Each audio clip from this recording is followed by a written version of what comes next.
નમસ્કાર, આમ જોઈ રહ્યા છો નેશન પ્લસ ન્યૂઝ. હું છું આપની સાથે હેતલ ભગત. અમરેલી જિલ્લામાં ધારીના દલખાણીયા ગામે એક વિચિત્ર ઘટના સામે આવી હતી. ધારી તાલુકાના દલખાણીયા ગામે પત્નીએ તેના જ પતિ પર જીવલેણ હુમલો કર્યો હતો.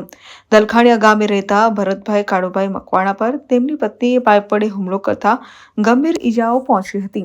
ઈજાગ્રસ્ત ભરતભાઈ દારૂ પીને આવતા દરરોજ ઘરમાં આવતા હતા અને દારૂ પીને માથાકૂટ કરતા હતા. આ ઘટનાને પગલે પત્ની અંતે કંટાળી ગઈ હતી અને તેના પતિ પર કંટાળીને અંતે પત્નીએ પાઇપ વડે હુમલો કર્યો હતો. ઈજાગ્રસ્ત ભરતભાઈને માથાના ભાગે ગંભીર ઈજાઓ પહોંચવા પામી છે, જેને લઈને સારવાર માટે ધારી તાલુકાના સરકારી હોસ્પિટલ ખાતે ખસેડવામાં આવ્યા હતા. સમગ્ર મામલે પોલીસે વધુ તપાસ હાથ ધરી છે. Dharmesh Mehta, nation plus news, Rajula. સમાચારોના સતત અપડેટ મેળવવા માટે અમારી નેશન પ્લસ ન્યૂઝની યુટ્યુબ ચેનલને સબસ્ક્રાઇબ કરો, બેલ આઇકન દબાવો અને જોડાયેલા રહો ફેસબુક, ઇન્સ્ટાગ્રામ અને ટ્વિટર પર.